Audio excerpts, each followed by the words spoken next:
India Asian tiger बन गया है। मुसलमानों के दौर में जितनी तरक्की हिंदुस्तान ने की है वो कभी नहीं की थी, और आज भी जो इंडिया की शक्ल है, खुद इंडियंस जो कि मुसलमानों से शदीद नफरत करते हैं, ब्राह्मण क्लास उनकी, वो भी एक्नॉलेज करती है कि इंडिया को बनाने वाले मुसलमान हैं। आज की मैं बात आपको बताता हूं, 850 मिलियन लोगों की एक्सेस है ब्रॉडबैंड, 8 बिलियन ट्रांजिशन है उनकी यूपीआई की। आखिर क्या वजह है? इंडिया डॉलर पर कंट्रोल कर रहा है, बांग्लादेश डॉलर पर कंट्रोल कर रहा है, जबकि हम यहाँ पर ये खबर सुन रहे हैं कि आने वाले टाइम में 500 का डॉलर हो जाएगा। जब अंग्रेजी पढ़नी पड़ेगी, क्योंकि हालात इस तरह के हो गए हैं कि अब हमारे पास हुकूमत नहीं है, और हिंदू क्योंकि 60-50 साल आगे निकल चुके हैं अंग्रेजों के साथ मिलकर, अब मुसलमानों के लिए उनको कैचअप करना बड़ा मुश्किल हो रहा है। इंडिया के अंदर वो काम कर रहे हैं कि जी हमें डिजिटल रुपी के ऊपर जाना है। डिजिटल रुपी सारी बात है कि जिसे आप कहते हैं ना कि एक करेंसी है जो कि इलेक्ट्रॉनिक फॉर्म में अवेलेबल होगी। इवन अगर श्रीलंका की बात करें तो श्रीलंका इंटरनेशनल ट्रेड के लिए इंडियन करेंसी यूज कर रहा है।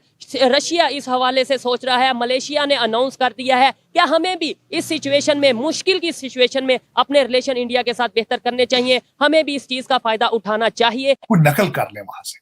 अगर तरक्की, मैं समझता हूं कि अगर आप तरक्की करने के लिए खुद इन्वेंट नहीं कर सकते तो किसी की कॉपी कर ले। तो जिस तरीके से वो आगे निकल के आ रहे हैं, they have command on information technology. Imran Khan साहब ने इंटरव्यू दिया अल जजीरा को और कह रहे हैं कि इंडिया एशियन टाइगर बन गया है।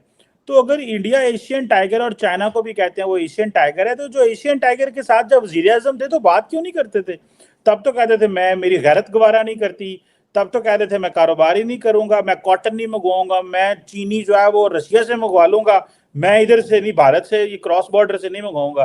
तो ये सियासतदान हमारे ऑपोजिशन में कुछ और होते हैं, हुकूमत में कुछ और होते हैं, कोई पूछता भी नहीं है। इमाम साहब, उसकी वजह ये है कि अगर पाकिस्तान के भारत के साथ रिलेशनशिप ठीक हो तो वो पाकिस्तान के नेशनल इंटरेस्ट का प्रॉब्लम, वो एक इशू है। बेहतरी करना, पाकिस्तान के अंदर चीजों की प्राइसेस नीचे आए, ट्रेड करें भारत के साथ, वो नेशनल इंटरेस्ट है। लेकिन पाकिस्तान को आदत पड़ चुकी 76 साल में कोई ऐसा काम नहीं करना जो नेशनल इंटरेस्ट। खान साहब, मुझे आज याद है, हमने कई दफा ये बात की थी। एक दिन उन्होंने फैसला किया था कि ट्रेड खोला जाए भारत के साथ, लेकिन दूसरे दिन फौरन कह दिया था कि हम ट्रेड नहीं खोलेंगे।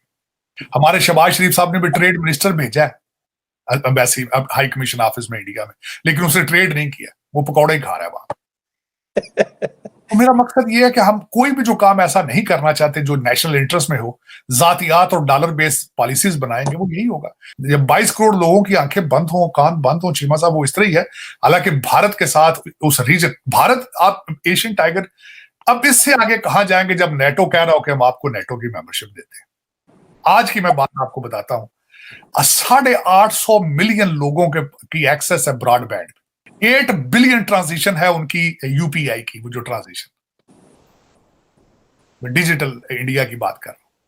तो जिस तरीके से वो आगे निकल के आ रहे हैं, they have command on information technology. अब असला अफ्रीका में बेच रहे हैं चीमा साहब बना के। तो मेरा मकसद है कि आप उनके साथ छेड़छाड़ में खामखा छेड़ते। मैं तो ये हमेशा मिन्नतें करता रहा हूं, मैं वास्ते डालता रहा हूं पाकिस्तानी बच्चों को कि उनके चैनल देखें, कोई नकल कर ले वहां से। अगर तरक्की, मैं समझता हूं कि अगर आप तरक्की करने के लिए खुद इन्वेंट नहीं कर सकते तो किसी की कॉपी कर ले। लेकिन ये उस नफरत में कॉपी भी नहीं करना चाहते। नफरतें इतनी पाल ली अंदर आप। और मैं एक और बात बता दूं, कई दफा नफरत में आप इतना आगे चला जाते हैं कि वो आपको हर्ट कर रही होती है। अब that is what is happening in Pakistan. आप उस नफरत में इतने आगे जा चुके हैं कि इट इज हर्टिंग नाउ। अगले दिन आपने रमजान के अंदर 3 दिन के अंदर 3 माइनॉरिटी के लोगों को कत्ल किया है, 3 रमजान के अंदर।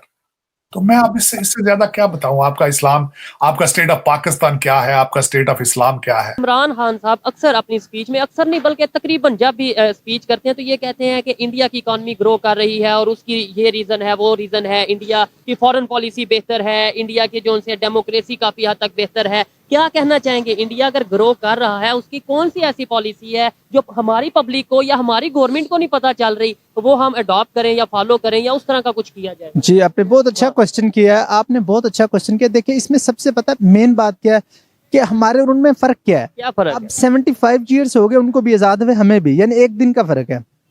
वो भी एक दिन हमारी हिस्ट्री में बता दिया। हिस्ट्री में देखें, सबसे बड़ा उसमें ड्रॉबैक है कि उधर सेपरेशन ऑफ पावर्स है कि जो एग्जेक्टिव है उन्होंने अपना काम करना है, इंतजामिया जो है, एग्जेक्टिव है, अदलिया है, जितने भी इंस्टीट्यूशन है, सेपरेशन पर है, यानी हर डिपार्टमेंट खुद अथॉरिटेटिव है कि हर डिपार्टमेंट अपने अपनी जगह पर रहकर आइन और कानून के दायरे में काम आर्मी कर रहा है, चाहे वो कोई भी है। हमारे अंदर इतनी इन्वॉल्वमेंट है, वो चाहे एस्टेब्लिशमेंट हो, वो चाहे कोई भी हो, एक न्यूट्रली मैं बात कर रहा हूँ, तो वो इन्वॉल्वमेंट की वजह से जो अदारे हैं वो काम नहीं कर पा रहे। अब हमारे यहाँ बिजनेसमैन इधर क्यों नहीं आते?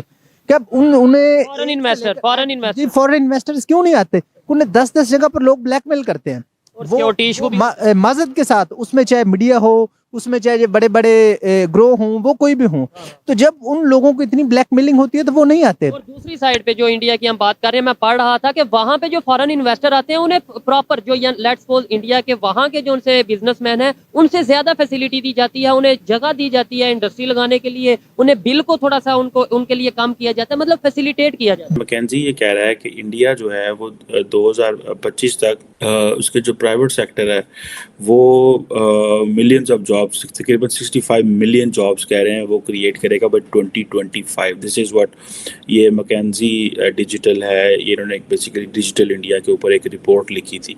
सो ये ऑब्वियसली बड़े नंबर हैं, बड़े स्टैटिस्टिक्स हैं। इंडिया के अंदर वो काम कर रहे हैं कि जी हमें डिजिटल रुपी के ऊपर जाना है, और डिजिटल रुपी सारी बात है कि ये एक जिसे आप कहते हैं ना कि एक करेंसी है जो कि इलेक्ट्रॉनिक फॉर्म में अवेलेबल होगी। और बहुत सारे तो लोग, मुझे यही पता है कि इंडिया में शायद ये डिजिटाइजेशन ऑलरेडी ये चल रही है, जिसमें आप देखें कि पूरी की पूरी जो सोसाइटी है वो उसको किस तरह ट्रांसफॉर्म करने जा रहे हैं। पूरी की पूरी जो सोसाइटी है वो उसको कह रहे हैं कि भाई आप 800 मिलियन लोग जो हैं वो स्मार्टफोन यूज़र्स हैं इस वक्त इंडिया के अंदर। 800 मिलियन, 800 मिलियन, यानी कि अगर 200 मिलियन पाकिस्तान की ज़्यादा 225 मिलियन है तो तकरीबन 3 गुना ज़्यादा, ठीक है जी।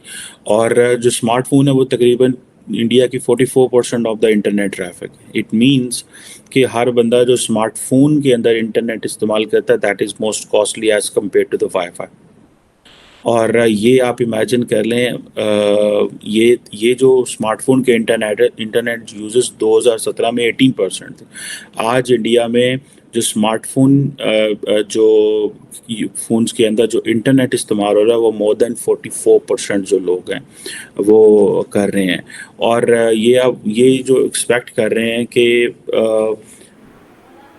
पूरी की पूरी वो यूथ को एम्पावर करना चाहते हैं, ये गैजेट्स उनको देना चाहते हैं। हमारे पास गैजेट्स ही नहीं है और हमारी यूथ जो है वो किस तरह पीछे रह गई है। मैं उसको ये देता हूँ, मैं पढ़ रहा था अभी कि मेरे इंटरनेट में मेरे सामने गुजरा थोड़ा दिन पहले कि इंडिया के अंदर